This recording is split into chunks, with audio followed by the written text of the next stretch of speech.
bahasa Indonesianya adalah perangkat lunak. Terserah kalian mau pakai yang mana, tapi di sini gue akan memakai software biar lebih mudah. Sedangkan application ada bahasa serapan Indonesia yang biasanya dipakai aplikasi. Dan di sini gue pakai istilah application saja ya. Singkatnya, application itu bagian dari software. Dan gampangnya, semua application itu software. Tapi tidak semua software itu application. Dan penjelasan lebih lanjutnya, gue bagi video ini menjadi 4 bagian. Yang pertama adalah apa itu software, berikutnya pembagian software, perbedaan umum antara software dan application, dan yang terakhir, beberapa contoh umum dari aplikasi dan sistem software. Ada banyak sekali definisi tentang software ini, dan tentu gue akan mengambil yang paling mudah untuk dimengerti. Software adalah suatu program atau instruksi yang memberitahukan kepada hardware apa saja yang harus dikerjakan dan bagaimana mengerjakannya. Software dan hardware ini saling membutuhkan satu sama yang lainnya, karena tanpa adanya software, hardware hanyalah mesin mati. Dan tanpa adanya hardware, software hanyalah rancangan instruksi belaka. Contohnya seperti komponen PC kalian. Tanpa adanya software, hardware yang satu dengan hardware yang lainnya tidak bisa saling berkomunikasi.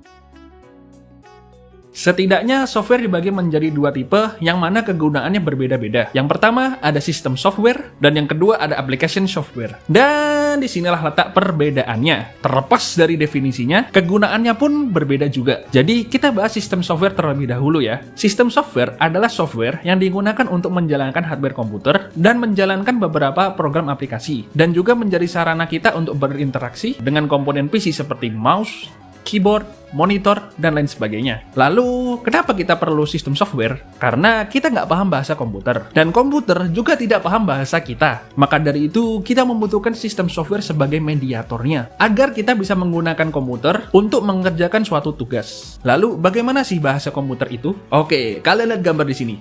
Ya, itu adalah bahasa binary atau binary. Nah, bahasa yang digunakan oleh komputer, yang 0101. Nah, contoh dari sistem software ini adalah operating system seperti Microsoft Windows, Mac OS, Linux, dan utility software seperti antivirus, software backup, dan file manager. Oke, berikutnya adalah application software. Application software adalah software yang digunakan untuk mengerjakan beberapa tugas yang spesifik untuk para pengguna seperti mendengarkan musik, menonton video, mengedit gambar, menulis dokumen, dan lain sebagainya. Contoh dari application software adalah web browser, Microsoft Office, dan media player.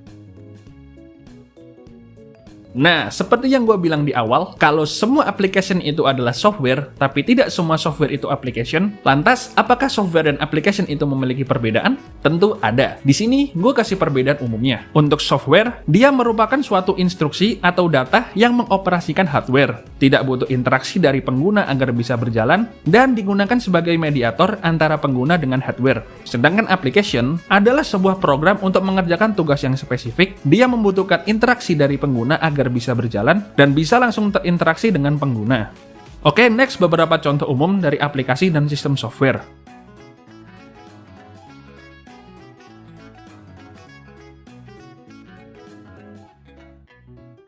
Nah, sekarang kalian tahu kan apa itu software dan pembagiannya, dan juga perbedaan umum antara software dan application. Jadi, setidaknya dengan itu semua, kita bisa mengambil kesimpulan bahwa semua application itu adalah software, tapi tidak semua software adalah application. Ya, itu dia video perbedaan antara software dan application. Kalian juga bisa mendapatkan informasi di kolom komentar. Siapa tahu ada yang kelewat atau salah di video ini. Jangan lupa untuk like jika kalian suka video ini. Terima kasih sudah menonton sampai habis, and always see you next time.